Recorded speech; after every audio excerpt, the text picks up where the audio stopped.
اچھا، یہ بات میں کل ایک وعدہ کیا تھا کہ ایک فتویٰ پڑھ کے سنانا ہے، چونکہ آج 23 تاریخ ہے، زیادہ سے زیادہ اس کو پھیلائیں۔ دارالعلوم کراچی کا یہ فتویٰ ہے، کرسمس ہو الجواب حامدوں و مسلین۔ سوال یہاں نہیں لکھا، میں جواب پڑھ رہا ہوں۔ کرسمس ہو یا دیوالی، ہمارا ابھی 25 دسمبر آ رہا ہے نا، کل جو بات عرض کی تھی کہ وہ ہمارے ساتھ کالج میں ہیں، ہمارے ساتھ کمپنی میں ہیں، کہ بھائی چارہ بھی کوئی چیز ہوتی ہے، ان کا دل ٹوٹ جائے گا، اس لیے ہم کیک کاٹتے ہیں، کیک دیتے ہیں، وہ کیک لیتے ہیں تو لے لیتے ہیں، ان کو ہدیہ تحفہ دیتے ہیں۔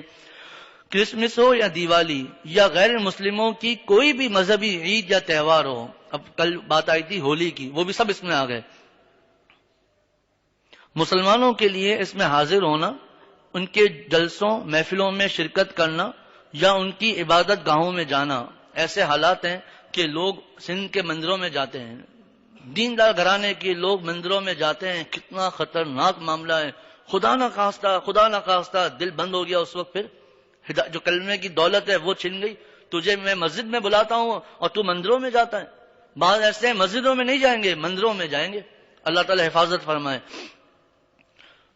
اور اسی طرح ان کے چرچوں میں عیسائی ہوں گے، ان کے جلسوں محفلوں میں شرکت کرنا یا ان کی عبادت گاہوں میں جانا اور ان کے ساتھ شرکت کرنا ہرگز جائز نہیں۔ اسی طرح اس موقع پر ان کو اس تہوار کی تعظیم کی خاطر مبارکباد دینا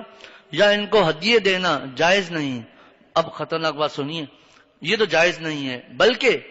اگر اس سے ان کی دین کی تعظیم مقصود ہو، یہ عام طور پہ نہیں ہوتا ہے، اللہ ہر کی حفاظت فرمائے، لیکن اگر کسی کے دل میں ایسا معاملہ آ گیا تو وہ خطرناک معاملہ، بلکہ اگر اس سے ان کی دین کی تعظیم مقصود ہو تو اس میں کفر کا قوی اندیشہ ہے، بلکہ بعض مشائخ نے ایسے شخص کو کافر کہا ہے۔ لہذا مسلمانوں پر واجب ہے کہ وہ کرسمس وغیرہ میں نصارہ یعنی عیسائیوں کے ساتھ یکجہتی یا محبت کی غرض سے شرکت سے مکمل اجتناب کریں، ورنہ سخت گناہگار ہوگا، اور اس میں کفر کا بھی کبھی اندیشہ ہے۔ تاہم اگر ان جلسوں محفلوں میں شریک نہ ہو اور نہ ہی ان کی عبادت گاہوں میں حاضری ہو اور نہ دل میں ان کی مذہب کی تعظیم مقصود ہو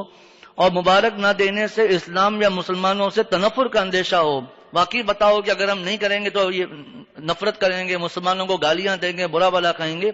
تو صرف مبارکباد کے طور پر خوشی کے ایسے کلمات کہہ دیے جائیں جو اس دن کی تعظیم پر مشتمل نہ ہوں، تو اس کی گنجائش معلوم ہوتی ہے۔ گنجائش یعنی کرنا پھر بھی نہیں ہے، بچنا ہے آخری حد تک۔ کسی کی ایسی مجبوری ہو تو وہ اپنے حالات مفتی صاحب سے پوچھ کر پھر فیصلہ کرے، یہ نہ ہو کہ بس ہاں مسلمانوں سے نفرت کا اندیشہ ہے، یہ معاملہ وہ معاملہ، اس لیے ہم لوگ مبارک دے رہے ہیں، تو اس میں